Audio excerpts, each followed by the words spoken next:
Good afternoon. This is Ken Long from Tortoise Capital with a review of the weekend trading report for August 22nd, 2015. Of interest, the market is in bear volatile with the sell-off of the last 2 days. Bear volatile. So our time horizon is extremely short. I concentrate on intraday short side trades in these conditions, and I'm prepared for one-day sharp bounces. But until we get back into normal volatility, I am not holding things overnight. On an annual basis, looking at weekly RSI 14, we've pulled down to the lower end of neutral at 45 out of 100. The 10-day NDX for short-term market posture, extremely oversold at 1. In the market mosaic, price relative to the 200-day moving average is at minus 4.28, which puts us into red bearish conditions. Slope of the 50 degraded to minus 0.26, which is red bearish. The ADX 14 as measure of strength of trend is at 20.2, which is neutral with bears in charge. The risk index is the 30-period moving average of the VIX divided by the 10-period. The boundary between risk on and risk off is 1.0. The current reading is at 0.834, so we are deeply into risk off. When you compare that to the last 5,000 trading days and find the average and standard deviation, we compute the risk z-score then, which right now is minus 2.06 standard deviations below the long-term average. You can see the 90-day histogram here. We are deeply into volatile conditions and risk off.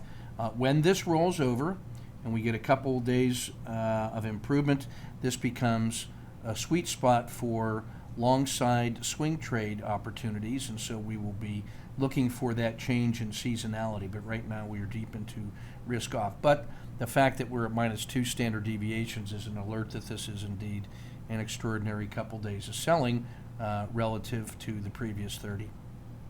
Monthly rebalancing, you can see we're the holdings from the beginning of 1 August.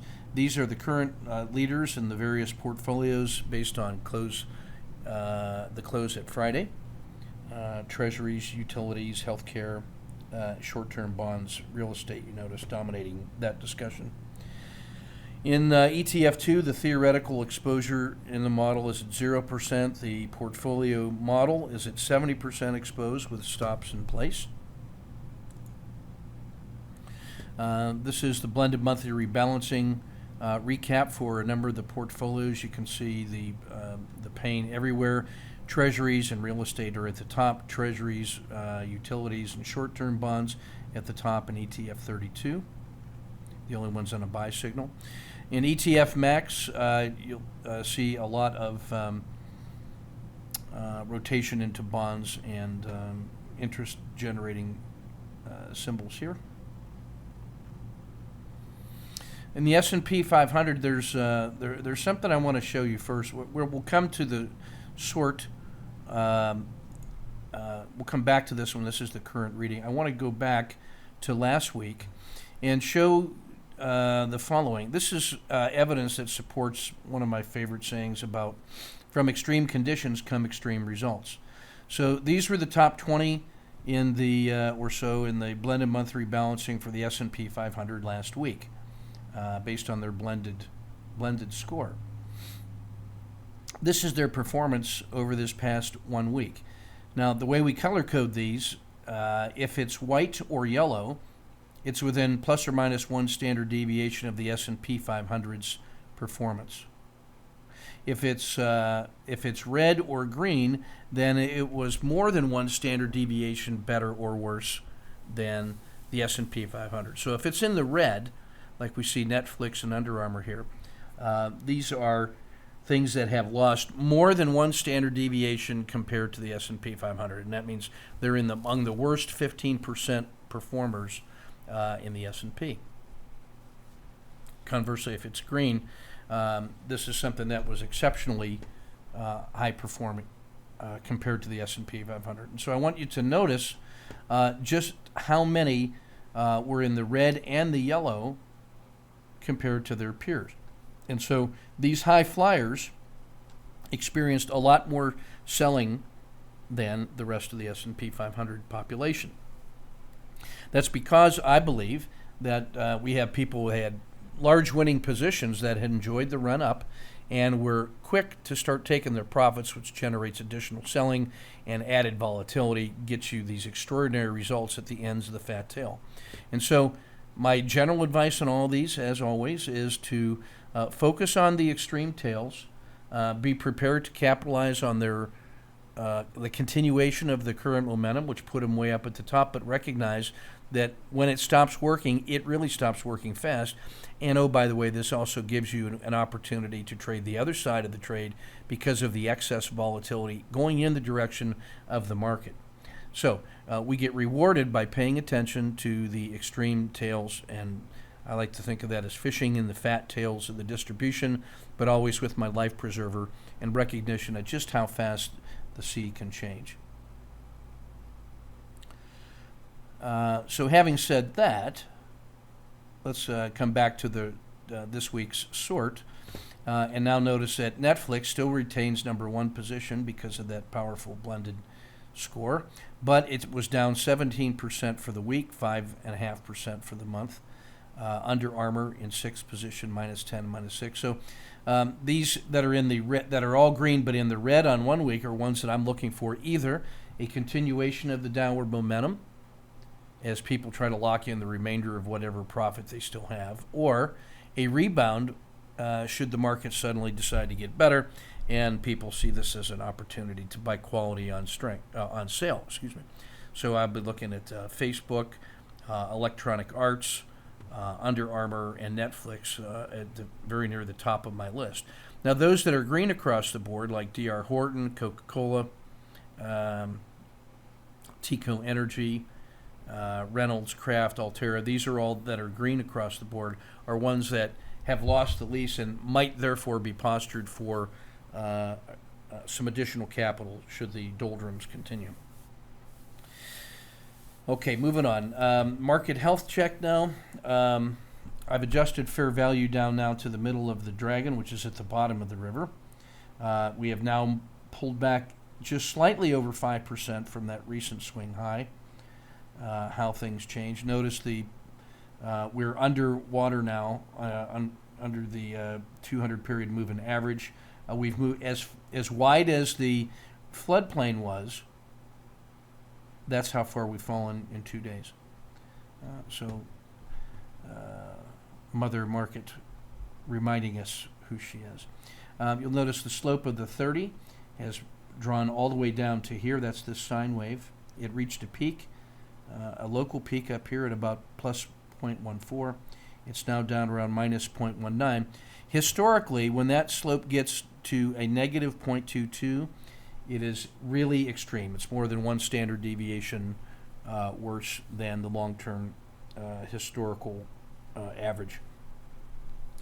So this does represent a significant short-term sell-off if you needed additional mathematical confirmation of that. We're deeply oversold. You notice the jaws of PPO open to the downside again, and when it does, it can stay open to the downside for quite a long time, as we've seen. Swing high here at about 213. It has to get back above here for the bull to resume. And so I'm looking at intermediate price targets on the way up of the high of Friday, back to the edge of the former Z3, then back to the 200 period moving average here, and then fair value back here. So there's a ladder of resistance as targets on the way up. I'm not plotting support down here because I'm only playing these 1 day at a time, and we'll let historical context tell us a little bit about what that might be. Not surprisingly, everything in ETF2 on a cash signal takes us from 1090 to 0 and 10 and 100% cash in the theoretical model. Not a bad little rule of thumb indicator adjusted weekly to tell us about the relative opportunities versus risks. Just saying. Bearish, volatile. The S&P at 62 is better than the globals at 57, so that continues. Inside the U.S. indexes, it's technology at 62, large caps at 62, mid caps and small caps bring up the rear. The two strongest are the S&P and technology. Two weakest, Latin American and emerging markets, continuing along that way. Only utilities are above their 4-month moving average. Notice that's the only one in the green. Energy has gone back into the red. Healthcare and discretionary, which had been leaders, are still holding on better than their counterparts, but not above the database average at this time. World market model, Treasury standing out. U.S. is above average except large cap or mid cap value. Latin America, emerging markets, everything Asia minus Japan, below average or well below average. Canada and Mexico, Brazil suffering. Starting to see some weakness creep into Europe, Sweden, Germany, and UK, the first to turn yellow. ETF top 30 dominated by interest-bearing or interest-producing symbols and the home construction and home builders sector. In the Dow 30, Goldman moves to the top. Home Depot still green and white. McDonald's green and white, but weakness now creeping into United Health, white and green. Disney's come back quite a bit, white and green. And then endurance here still at Nike and Visa and JP Morgan. But JP Morgan has moved from the number 1 position down to number 6. Chevron is in the worst position here, down here, reds across the board. DuPont not much better. Let me come back and show Apple. Apple getting really smacked here lately, red and white, and it's leaped all the way over yellow long term. That's how harsh the move in Apple was. That will be an interesting bellwether for the market, that when people are ready to buy, I think they're looking at Apple as an opportunity to get back onto something that everybody has to hold for the next 20 years. And so that is going to be, in my view, a tell when it's time to start buying again. Looking at liquidity, the VXX average daily dollar volume has moved up now into the top 5. Just a plethora of short side targets. Because we're under the 200, this is one, again, where I'm looking at these as interesting things for one-day pops, but I'm certainly not holding swing trades overnight until we get out of these volatile, bearish conditions. Disney and Verizon were number 1 and 2 in our hearts this Friday, but and that's only because Disney lost 1.2% on Friday and Verizon only 1.7%. 3M lost 0.9%. DuPont lost minus 0.8%. So even the best of them were only just losing less, whereas Apple and Chevron have really gotten smacked hard. You see Apple lost 6% over one day, almost 12% over 10 days, 15% over the month. So that's a significant haircut. Welcome to the Dow 30. Inside the ETF 30 tactical, no indecision, no dojis, and some extraordinary auto framer reward to risks here. Again, staying concentrated on just the big fat indexes, emerging markets, Brazil, Latin America, XIV. You can make a living in there. Otherwise, tons of 5DDs. Auto framer stats with all the key numbers. And when we look at the regression line fractal framework down here, just notice that even the relative strength leaders are fractions above their own RL270. So, whereas the ones that have gotten smacked the most, United Tech, DuPont, 3M, Procter & Gamble, Walmart, all extreme pullbacks below their long-term fair value. Only one symbol out of about the 1,000 that I track even fires on the daily squeeze. That's Freeport Morgan. So that's an indication of just how non-squeezed the last couple days have been. Looking at the market mosaic, you can see just how far the last 2 days have pulled away from the 30-period regression line. you can see that the slope of that is now more than 2 standard deviations compared to the long-term average, and it has left its own 10-period moving average well behind. And you can see that it's steeper down now than it has been at any time in the last 180 days. And the percent stretch below the 200 is well below the long-term average as well. So this is a statistically significant pullback. If we look at over the last 10 years, you'll notice that we are more than 1 standard deviation below the 10-year average. And so there's only less than a dozen times that it's been this bad before. Every one of those was followed by a rapid recovery, but that's because we've had pretty much a bullish market for most of the time over the last 10 years. So this is the longer term view. You can see how sharp standard deviation price, the 30-day moving average of price compared to its standard deviation over the last 30 days, how sharply that has become volatile, and just how noisy here. The ATR divided by price, looking over the last 100 days, an extreme, this almost a 3 standard deviation increase in volatility. Flash through a couple stats until we look. The z-scores of the regression line slopes now. So now the 10 period is 3 standard deviations below its 180-day average. The 30 has fallen out of this z-score river, and the 90 has now pulled halfway down to the edge. So this is really an extreme reading.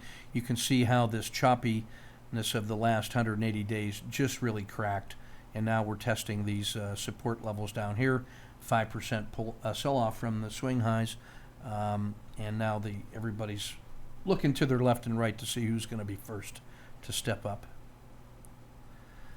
This holding X-day chart is going to just show you some things that, like in the here's how you read this chart. In the S&P, its performance over the last 40 days, it's down minus 5.85%.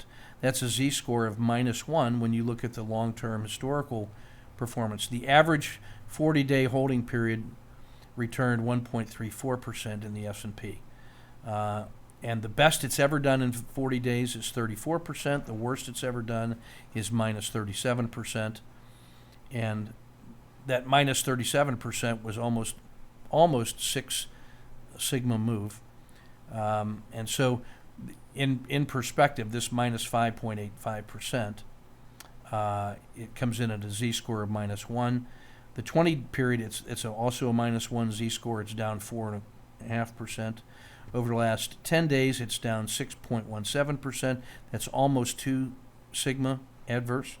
And over the last 5 days, it's down 6.25, and that's a minus 2.37 sigma. So that minus 6% over 5 days is a very significant shock. However, it has not gotten, it is just the starting point inside the 10, 20, and 40-day holding period. So this is the first knock on the door by Father Bear here. So there's another one we want to show. Yeah, and the last one I want to just talk about here is what happens to the correlations of the major indexes in bulls versus bears. So these are the individual z-scores of the correlation coefficient of 8 or 9 of these primary indexes compared to the S&P. So the S&P is always at a score of 0, his slope. And so these are when we look at the slopes of the various indexes, this is how we measure that. You can see that previously technology, which had been the strongest sector, was the least correlated, and has now sharply started to move back. This line here measures the distance or the difference between the least correlated and the most correlated. So in bull markets, what happens is money is in search of the individual index that is outperforming the S&P the most. And as it finds that and rewards that and continues to outperform, that correlation gets lower and lower and lower as it leaves the market behind. That actually widens the gap between the least correlated and the most correlated. So when you put statistics on the width of that decorrelation, you get this chart, this Z-score chart. When the correlation is extremely tight, you get down into this kind of an area where we are now rapidly approaching, when all of the correlations come together. So what happens on the way up is that there is a divergence in performance, which sets us up to identify winners and losers. And then in sharp global selling, all of those correlations collapse and come together as anybody that's holding equities gets a haircut. And it's this kind of oscillation between divergence and convergence which drives model makers nuts, because they're trying to craft rules that will account for these two distinct characteristics of behavior at the ends of the distribution. And so just knowing where we are at any given time in terms of that relative coupling or uncoupling to me has been useful, and this tells me that right now we are experiencing some global concerns here as measured by that actual behavior of money flowing in and out of indexes. And so it can stay, that last time that tight coupling lasted something like 3 weeks before we started to see a divergence once more. And so just got to be prepared for some stormy weather here these next couple weeks and looking for the short-term opportunities. Now, we've been conditioned to do that anyway because of the sideways chop we've had for the last 60 to 90 days anyway, and we have been rewarded for having shorter-term time horizons during that time, and so that same behavior should serve us well going forward, only with exaggerated volatility. So let's keep our risk measured and our powder dry, and we'll be fine. Now, I want to shift back to the daily report. Yes, that's everything. Oh, we already covered the daily. So that's everything I want to look at. This is Ken Long from Tortoise Capital with a slightly longer than usual report this weekend because of the extraordinary circumstances.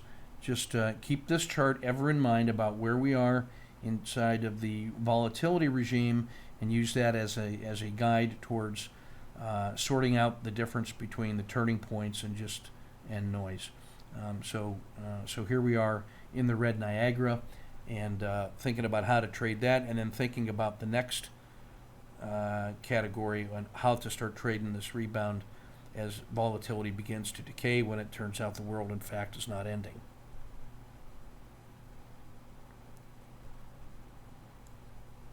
Bring it back in so you can see it. Sorry. Again, here we are in this red Niagara, and we are fully committed to trading that intraday strategy, but then knowing that the next thing that happens is that volatility decays, and we start getting start climbing that wall of worry again. And I always go to this indicator to help me remember where we are in terms of the seasonality of volatility. So this is Ken Long from Tortoise Capital. Keep your risk measured and your powder dry.